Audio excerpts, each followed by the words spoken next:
Welcome back to Nebula News Radio. This is the King, broadcasting from the Crown Nebula. We got a bit of news here for you today. Pell Station has once again been forced to defend itself from company ships.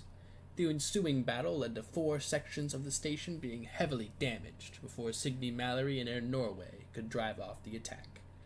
Station Master Damon Constantine only had one comment. Keep the innocent bystanders on the station out of it. Leave it to the battleships to fight in the war. We here at Nebula News remind all listeners to stay safe out among the stars, as you never know what kind of battle you might just be walking into. Now then, our next song is from Leslie Fish, The Spaceman's Dilemma.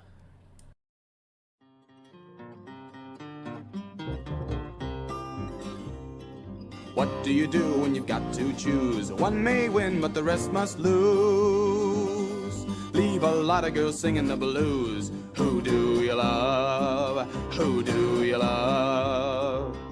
Nam as red as the sands of Mars. I found her first in spaceport bars. Hungry as me to reach for stars. Who do you love? Who do you love? Who do you love? Who do you love? Who do you love? Adelaine's queen of Colony 3, rich as a poor man's dreams can be. She could have anyone, she chose me. Who do you love? Who do you love? Lyron runs her very own ship, clears 10,000 every trip. Wild in the sack, just let her rip. Who do you love? Who do you love? Who do you love? Who do you love? Who do you love? Say is a princess of wild Kynon, once my schooling for her own. She set me on a continent's throne. Who do you love? Who do you love? Ola's a priestess of great Zogs. Her oracle chose me against all odds. Hers and my children would be gods. Who do you love? Who do you love? Who do you love? Who do you love? Who do you love? Yoshabel is a gypsy lass. She'll survive through any pass. A third-rate ship, but a first-rate ass. Who do you love? Who do you love? Beardalai is a warrior queen, best physique that I've ever seen. Her love is fierce and her conscience clean. Who do you love? Who do you love? Who do you love? Who do you love? Who do you love? You think it's easy, maybe you would, to have more choices than one man should. There is such a thing as too much good. Who do you love? Who do you love? So here I sit on decision's brink. It's growing late and it's hard to think. Barkeep, bring me another drink. Who do you love? Who do you love? Who do you love? Who do you love? Who do you love?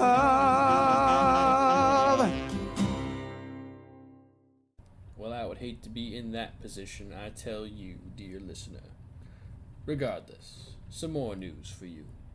Reports come in from the Barber sector, from a company trade ship called the Pegasus. Supposedly, it was set upon by Githyanki pirates. The Pegasus was only able to put up a meager fight, and things were looking bleak, when suddenly a blazing red ship appeared and flung itself into battle, saving the trade ship before its shields were even broken. But just as quickly as it had appeared, the red ship vanished. A message from the captain of that vessel, Amos Corell, to that ship. Thanks for saving our ass. If you want a free meal, come find me. Now our next song is about the kind of love you know is going to end badly, but you just can't resist. Here's Ghost by Steve Sapowski.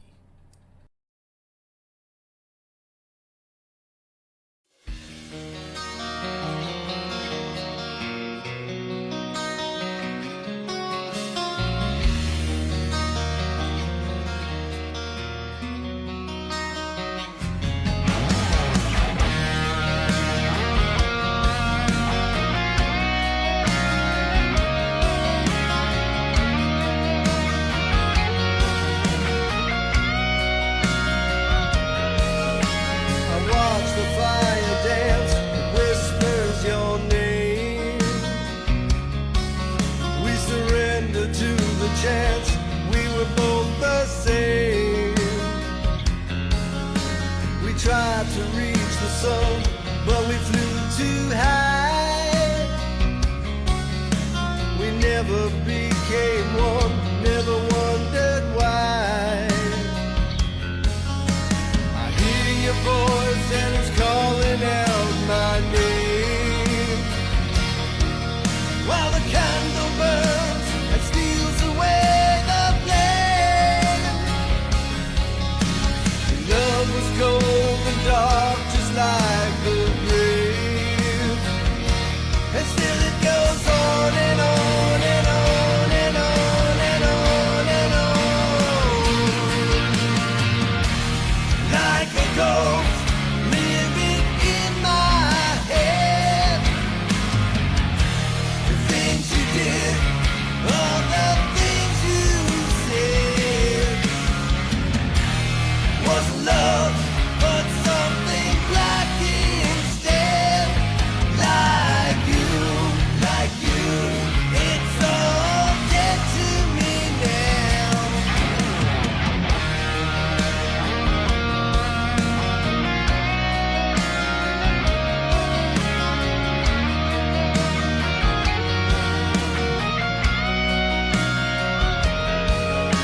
The black and moonless nights remind me of you. It holds me close like you used to do. Your serpent's kiss was something that I craved. I tried to resist but was willingly enslaved. I hear your voice and it's calling out my name, while the candle burns and steals away the flame. Love was cold and dark, just like the grave. And still it goes on and on and on and on and on and on, like a ghost living in my head.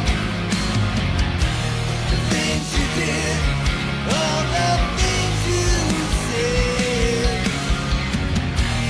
wasn't love, but something black instead.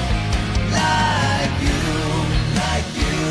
it's all dead to me now.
A sad tale, but one as old as time itself.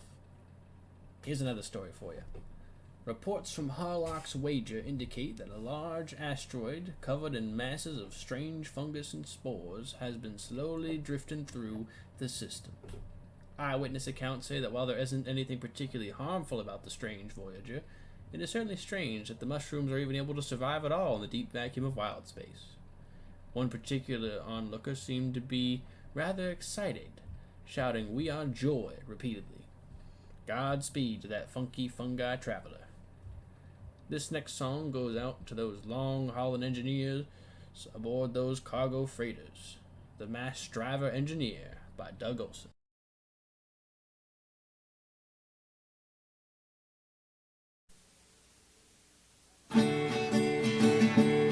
I'm a mass driver engineer, on course through the vacuum motion of space.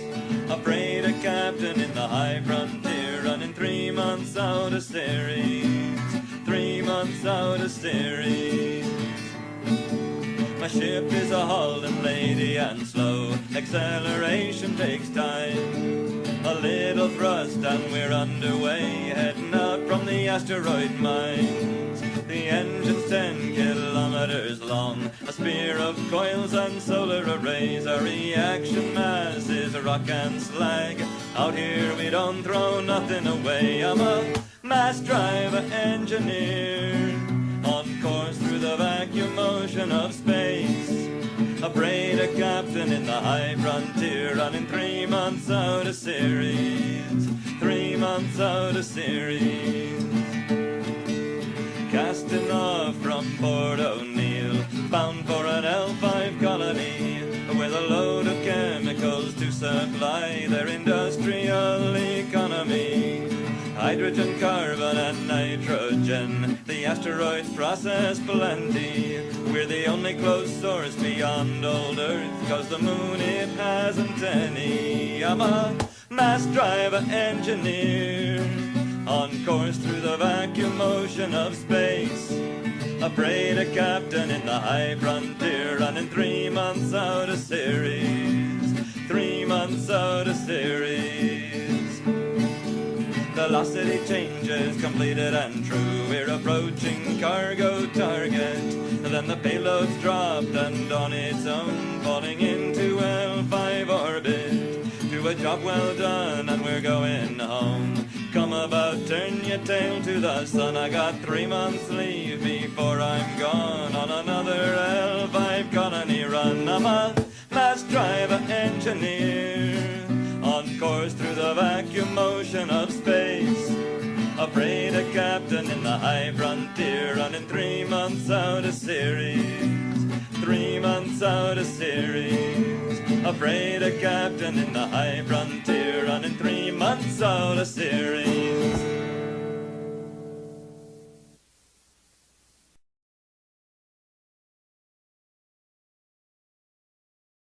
A hearty thank you to those mass driving engineers out there today. Without you, we wouldn't be able to eat. Another bit of news, this time on a robbery. In the Viking system, there's a man known as Bison Thorn, also known as the Collector. He collects strange and unusual artifacts from various primitive cultures all across wild space, and has amassed a valuable portfolio of magical items. One such item was stolen from his care recently, a magic lamp that can supposedly answer any question asked of it. Though according to Thorn himself, no more questions can be asked this century. It's currently just a fancy paperweight. Well, there goes all the mysteries of the universe, I suppose. This next song goes out to the mystery woman herself, Captain Signe Mallory of the Norway. Signe Mallory, once again by Leslie Fish.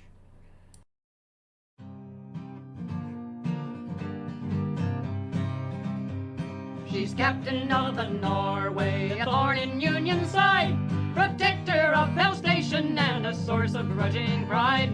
Left the Maziani with their price upon her head, and stayed to guard the stations that the company left for dead. Captain Signe Mallory has no soul, they say. The captain of the Norway has a heart of frozen clay, that on the bridge of the Norway, she throws men's lives like dice. Captain Signe Mallory, her eyes are fire and ice. They say she doesn't think about the lives that she has lost. They say when Norway goes to fight, she doesn't count the cost. That once she's planned a course, she never reckons wrong or right. So why does she stare sleeplessly into the dark all night? Captain Signe Mallory has no soul, they say. The captain of the Norway has a heart of frozen clay. That on the bridge of the Norway, she throws men's lives like dice. Captain Signe Mallory, her eyes are fire and ice. They say for Norway's captain disciplines an iron whip. It's worth your life to break her rules in dock or on the ship. That no one sane serves under her command. But if that's so, then why do her troops cheer her when she passes them below? Captain Signe Mallory has no soul, they say. The captain of the Norway has a heart of frozen clay. That on the bridge of the Norway, she throws men's lives like dice. Captain Signe Mallory, her eyes are fire and ice. They say the captain has no crude emotions to control, just iron fist and iron will and iron-banded soul. They say she shows no mercy, and they say she never can. So why is Norway refuge for a burned-out Union man? Captain Signe Mallory has no soul, they say. The captain of the Norway has a heart of frozen clay. That on the bridge of the Norway, she throws men's lives like dice. Captain Signe Mallory, her eyes are fire and ice. She's captain of the Norway, a thorn in Union's side. The Maziani fear her, she's the heart of Norway's pride. And stationer or merchant from far gone back to Pell. Go for Mallory, all Norway would fight demons out of hell.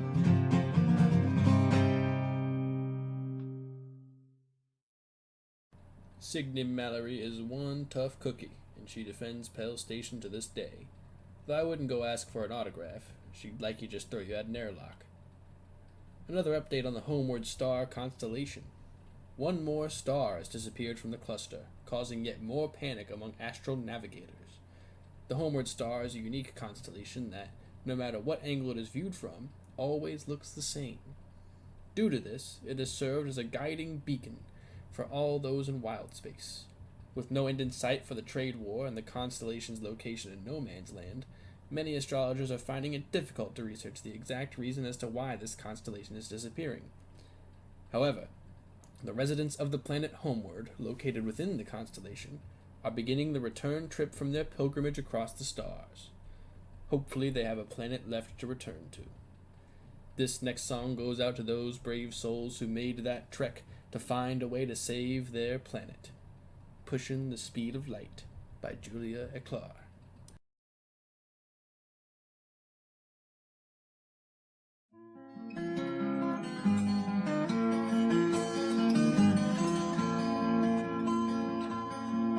Now the big ships fly to 100 suns by pushing the speed of light. And they want good men for the deep space runs, pushing the speed of light. And the pay is good and you're young and strong, and you tell yourself that it won't be long. So you sign on board, hear the drive deep song, pushing the speed of light, pushing the speed of light. And you've left behind you the world of men with no way in space to go home again. When you're pushing the speed of light, pushing the speed of light. Now it's 2 months out and it's 2 months back when you're pushing the speed of light. 20 years on your home world's track, pushing the speed of light. And your friends are gone and your lovers too, and there's them all left that you can't do. And you try to lie, but you know it's true. Pushing the speed of light, pushing the speed of light.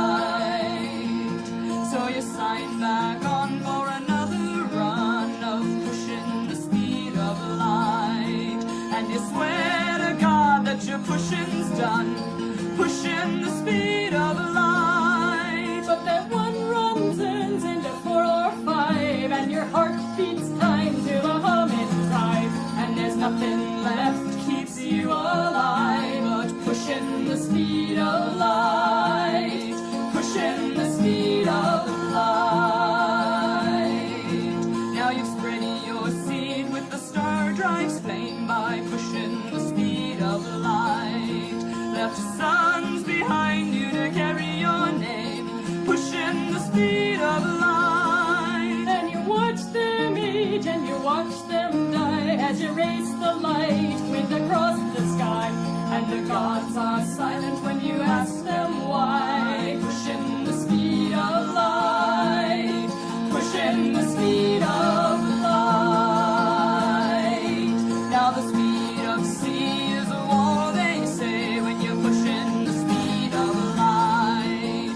That cuts you off from yesterday, pushing the speed of light. But you know someday you're gonna win that race and fly back the years till you're starting to speed. And you'll stay a while before you're back in space, pushing the speed of light, pushing the speed of light. And you've left behind you the world of men with no way in hell to go home again. When you're pushing the speed of light, pushing the speed of light.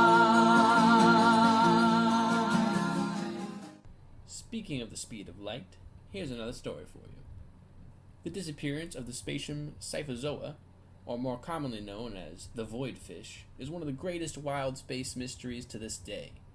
Already an endangered species, the voidfish made great migrations across the astral sea, often crossing into trading lanes or war zones. These majestic creatures were reduced to one remaining pod. This pod was under careful watch by environmental protectors, but apparently not careful enough. The entire pod disappeared without a trace while inside a nebula. No other life signs were detected, so they weren't eaten. It was simply as if they had just vanished. If anyone has information regarding the whereabouts of any remaining voidfish, please tell your local station authorities, and you will be rewarded substantially if they can be located. Now then, our next song comes from those crazy aliens out on Hondo, the Future Folk.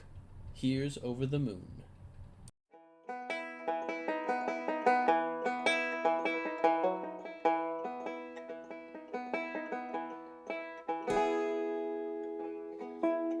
First I found you, then I confound you. I should have said I'm from outer space from the very start. Explanation, destroy population. But when I first laid my eyes on you, I had a change of heart. When it's not night, my sky still fills with light. I see stars when I hold you tight one bright afternoon. I see stars in the dark heart of a black typhoon. I see stars when I know that I'll be with you soon. I see stars, I see stars.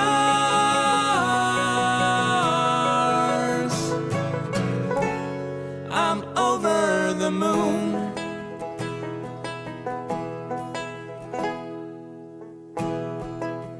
From first contact to marriage contract, we have been through much, too much, my dear, for us to ever part. From elation to copulation, I love you now and forever from the bottom of my heart. You open my eyes and then lit up my skies. I see stars when I hold you tight one stars. In the dark heart of a black typhoon, I see stars. When I know that I'll be with you soon, I see stars. I see stars.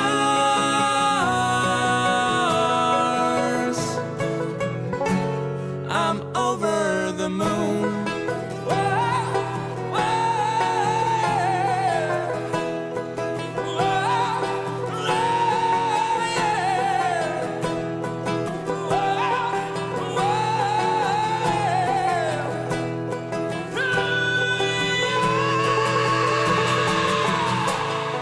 We've only begun.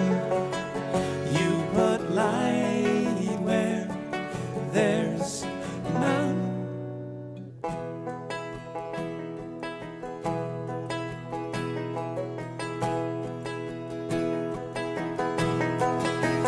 I see stars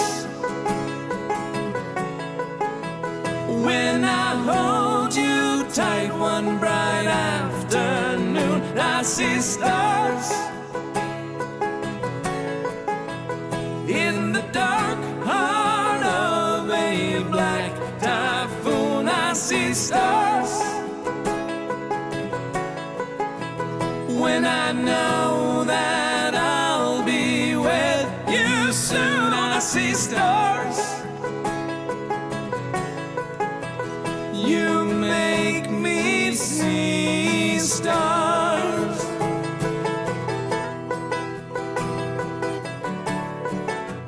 I see stars. I see stars. I see stars.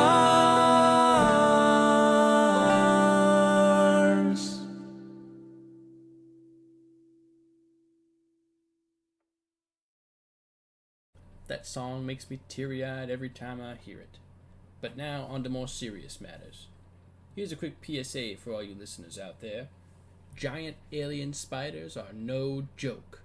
Known for making massive webs between asteroids that catch entire ships within them, these terrifying beasts are to be avoided by spelljammers at all costs.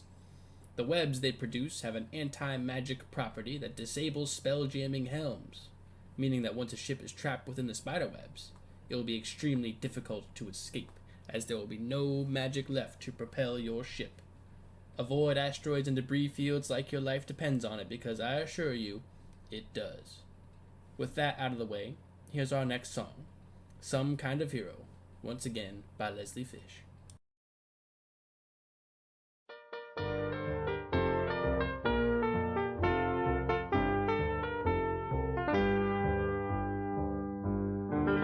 Will you do me a favor, piano man, please? I want you to write me a song. They call me the hero of Antelope's Run, and I've gotta show 'em they're wrong. You see, it all started a week ago in the bar down on Corridor 3. There was nobody there but us regular bums, two losers, the barman and me. Slopping up booze in the north corner booth was the old man they called Captain Jed, 'cause he owned a tramp freighter, the old Antelope, a ship that like him was half dead. Now Molly, they say, was a crack pilot once, a gal with a brilliant career. But then she started doping on Regulus One and finally washed out down here. And me, well, I wanted the Navy bad, but it seems that they didn't want me. So I stopped chasing stars, started sweeping up bars, for bed, board, and all my drinks free. It was quiet that night with the docks closed down. There was nothing doing for a week. Not a ship was in port but the old Antelope when the red alerts started to shriek. The whole station shook like a hurt living thing. Then the lights dimmed and faded away. Then the gravity went, then the air pumps cut out, and the bartender started to pray. Stow that bilge, head for the antelope now. Jed's voice cut the dark like a knife. The station reactor's gone critical load, so run to the docks for your life. When we got to the docks, we found waiting out there every soul that had been left alive.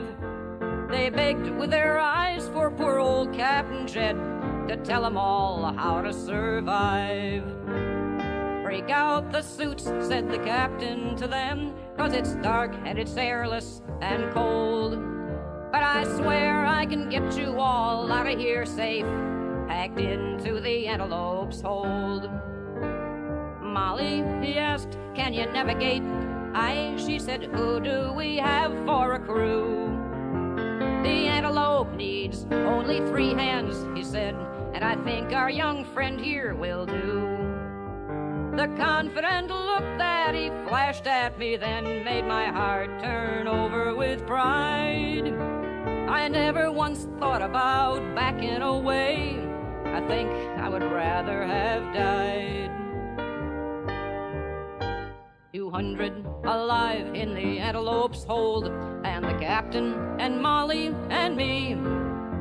We slammed the lock just as the station blew wide. Jed hit the main jets to get free. Now that kind of G-force is rough on the heart, too much for his ticker to take. So when we came around and we saw how he lay, we knew Captain Jed wouldn't wake. So I took the comm and the engineer boards, and Molly took helm and the nav, with the manuals spread out all over the deck, and her mind for what they didn't have. She worked at that comp like a crazy machine, while her hands shook like grass in the breeze. But her skill was still sharp, and she jumped us 3 times, never minding the shakes and DTs. 3 jumps made clean, only 1 more was left when the ship's alarm started to blast. Her old worn-out seals had come loose in the stress. We were losing our heat and air fast. On the bridge there was only 1 vacuum suit left. Well, they say Lady Luck is stone blind. Heads or tails was the question I started to ask. Then I felt myself hit from behind. When I came to again, I was sealed in the suit. She was belted down tight in her chair, with her hands on the console, a smile on her lips, and the ice on her face and her hair. Here's the instructions to get us all home. I saw she had left on the screen. If any old shipmates should ask after Moll, just tell them she finally died clean. I made the last jump just like she'd told me to, and I brought the ship in like she'd said. They call me a hero now for what I did, but they don't mention Molly and Jed. So write me that song now, piano man, please, and sing it out often and loud, so they all know the story of one kind of hero, the kind that makes everyone proud. 'Cause some kind of heroes are lunkheads like me, who only do things that they're told. And some kind of heroes are out for the glory, they're heroes on purpose and cold. Some become heroes for bravery, sure, and some just because all is lost. But a few are the heroes like Molly and Jed, who give without counting the cost. You know, that song's actually based on a true story. Anyway, here's some more news for you. Despite their war effort on the other side of the galaxy, the United Federation has begun yet another expedition into wild space in an attempt to construct a warp gate, allowing them to rapidly expand their nation. The warp gates are installed along intersecting ley lines of the Weave, allowing entire ships to teleport from wild space system to wild space system, rather than cross the dangerous astral sea. The gates themselves have to be walked to their target destination, however, and thus the expeditions have mostly resulted in failure. Remember, kids, the astral sea is a dangerous place. It's not the kind of area to drag an extremely expensive piece of technology the size of a moon and expect it not to get destroyed by monsters. Anyway, this next song was a special request by a captain I met at Viking Port last time I was there. Tamala, this one's for you. Sam Jones by Leslie Fish.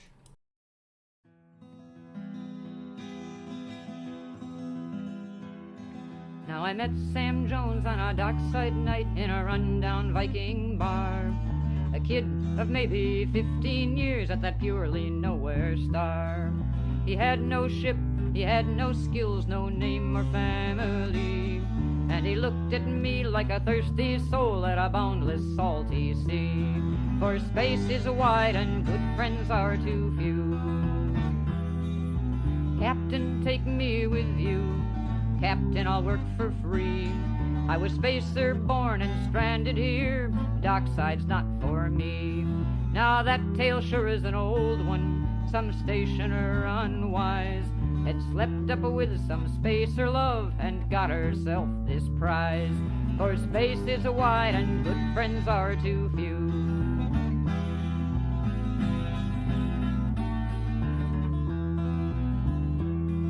The kid grows up all restless and dreams of faring free, of stars and worlds and foreign docks and things he'll never see.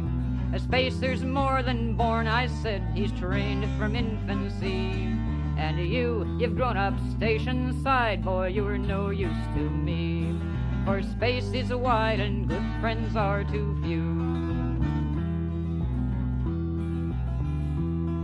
Well, I saw him take that hope of his and turn his face away. Not give up, no, he'd never quit, just try further down the way. Hey kid, I said, you're stubborn, if you work with half that will.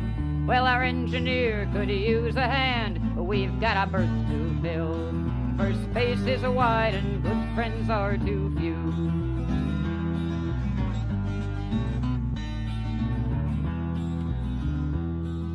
He stood there with that scowling look as if he hadn't heard. And then the tears ran down his face, but he didn't say a word. No, he never was much for talking after we took him on board. Yes, sir, yes, ma'am, no, sir, were all the words that he'd afford. For space is wide and good friends are too few. Now the engineer, Kate Meacham, well, her eyes were going bad. She knew I knew, and that kid I sent drove old Kate raving mad. Out she'd yell, and he'd lie low until old Kate got cool. Then back he'd go, and he'd do the scut, while Kate would call him a fool. For space is wide, and good friends are too few.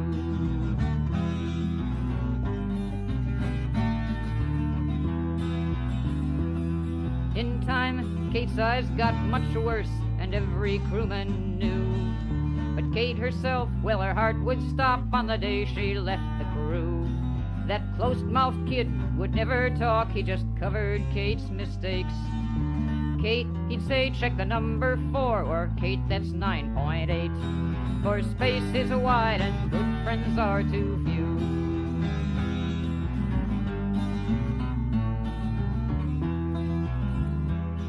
Now we made our rounds of the ports we used from Halley's to Almar. And one jump, all of our luck ran out at a little K-class star.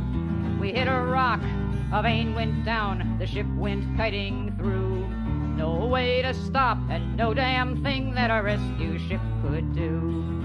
For space is wide and good friends are too few.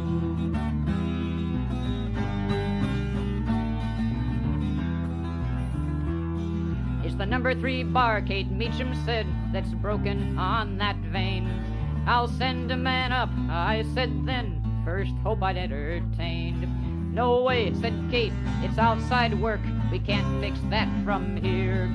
And to pull that thing with a Hy-Vee charge is a job for the engineer. For space is wide and good friends are too few. Now we rode in dust at 3/4 sea with our shields all down and null. Kate, I said, it's hell out there, dust is chewing up our hull. It'll chew a hard suit faster still, 10 minutes is all you'll last. Die an hour later, old Kate said, I'll just work a little fast. For space is wide and good friends are too few.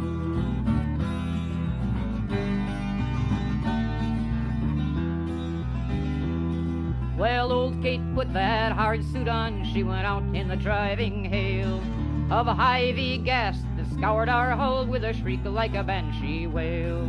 Her voice came back so thin and weak that we could hardly hear. I'm on it now, I'm at the vein, I've got the cover clear. For space is wide and good friends are too few. And silence then, a long, long while, all drowned in static hiss. Damn this thing, my faceplate's fogged, my sight's gone all to mist. Kate, I said, get back inside, someone else will go. But then I heard the aft lock work 2 levels down below.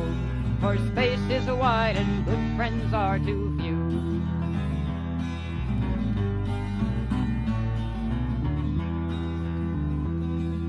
Steady, Kate, said the kid's low voice, then while the minutes ran. Easy, Kate, my suit's brand new, keep low as ever you can. I'll find the pins, you tell me how, and I'll get this bastard free. Kate's voice then, we listened hard, caught about 1 word in 3. For space is wide and good friends are too few. 10 minutes gone, we heard Kate say, then we heard the kid's hard breath. I got her, shove the other in, hold on for life and death. Said the kid, my arm's going numb, oh that's it, now there Kate, she's in.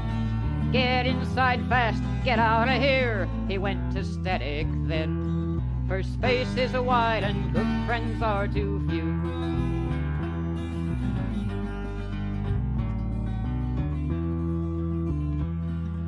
Boy, hang on, we heard Kate say, then we heard Kate Meacham swear. And quiet then, just the static hiss and the stillness in the air. 10 minutes more, power up, I said, for we heard no sound back there. It was my hand to shove the lever home, and the power surged and flared. For space is wide and good friends are too few.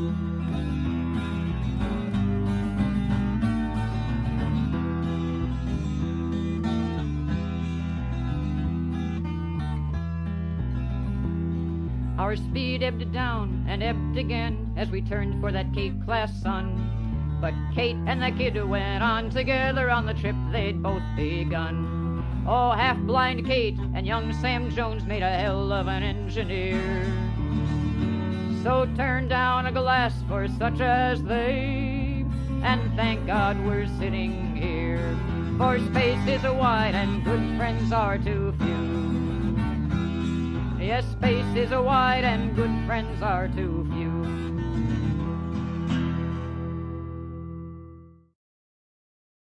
Here's to all those brave souls who gave their lives that their crew could live on. May we all be so lucky. Today we also celebrate an anniversary. Roughly 8 or 9 months ago, James Robert I made a bold decision and departed from both the company and Union fleet, claiming himself and his vessel, Finley's End, as free. Many ships came to his side, wanting to be free of the war and of the station politics, and they fought for their freedom. And now free ships are more respected, or feared, because of them. So cheers to Finley and her crew, and all those that would declare themselves free. Just like this radio station. Now then, this next song is that very story, which I am proud to broadcast. So listen close to Finley's End, sung again by Leslie Fish. Infinity's end is a far-traveling ship, and wide space is the deep that she knows. Infinity's black is the emblem she bears, and never a mark it shows. The stuff of dead suns is her iron and her steel. In a nova's light she was made. She set out to travel the day she was born in the free-running, long-hauling trade. And no sun can hold us and keep us for long, for infinity's ours and infinity's free. And no star can own her and no world's her own, for infinity's end is she. The company thought that they'd make them a law and have all the ships for their own. Your company ships now and company crews, you'll pay us and serve us alone. James Robert the First was her captain that day, and he sent to all ships in the deep, farewell to their ports and good luck to them all, for what they can't catch they can't keep.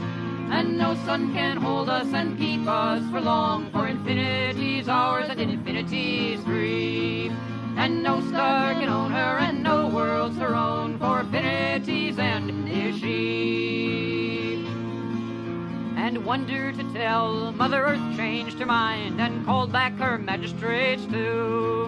For no ship would haul beyond Alpha or Pell, so no mail and no cargo got through.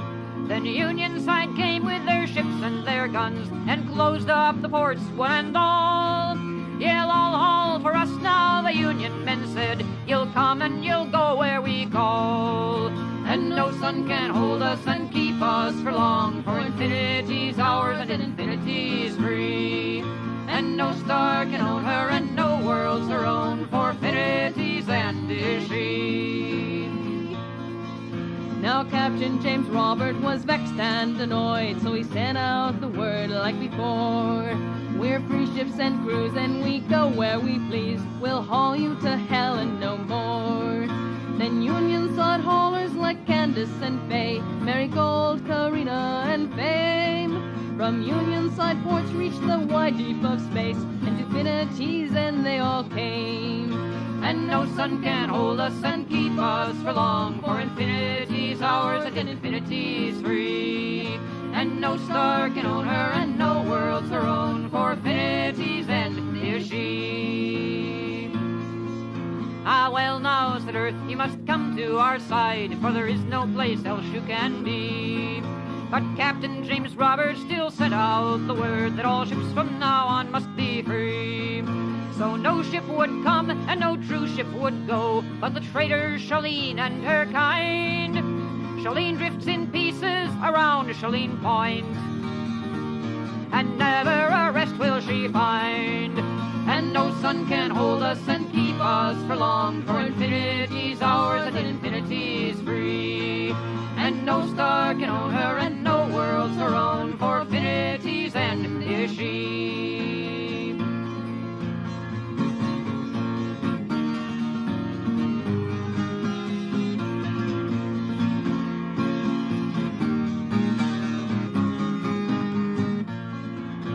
The treaty was signed then and sealed and made sure, for ports to be open to trade, and borders be none to withhold us or bind. No law on our decks but the law we have made, and no sun can hold us and keep us for long, for infinity's ours and infinity's free. And no star can own her and no world's her own, for infinity's end is she, for infinity's end is she.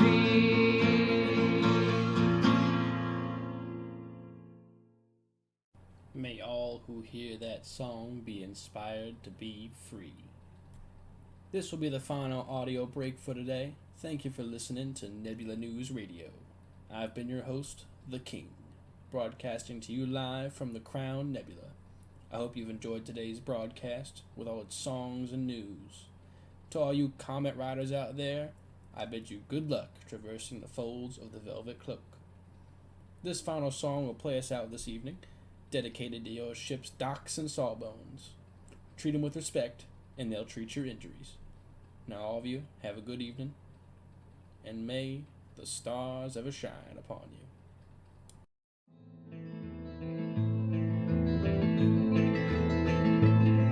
Oh, white could have worked on a research staff. I could have been stationed on the sea, or dug a cozy niche in diseases of the rich, but that wasn't good enough for me. Oh no, I was tired of the land of diseases that were bland and some troubles that I didn't care to face. Now I wake each morning to the intercom's warning, and I wonder why I ever went to space. Oh, there's aches and pains and wounds and sprains and a spaceborne plague or two. So I'll do my best, I'll run another test and pour myself another mug of brew. Now I serve a starship's crew with a million things to do and a headache that I really can't afford. And some crewman's got a pet that I haven't studied yet. Well, at least I must admit I never bored. Half the calls I receive, Mayo Clinic won't believe. I get sex lives of the birds of Altair 5. I get fungus that eats glass, I get boils on the ass, and I somehow get the crew back home alive.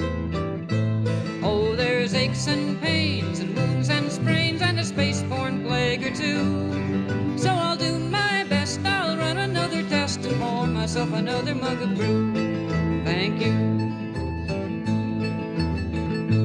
I get psychos running loose, I get ailing vegan moose and hallucinogenic mists upon the breeze. I get viral plagues from Mars and neurotics from the stars. Tell me, what am I supposed to do with these? But when the battle's won, when the Russian worry's done, and I got some time to wonder why I'm here, when I weigh the life that's mine against the one I left behind, what the hell, I guess I'll stay another year. Oh, there's aches and pains and wounds and sprains and a spaceborne plague or two. So I'll do my best, I'll run another test and pour myself another mug of brew. Thank you. Have one, two.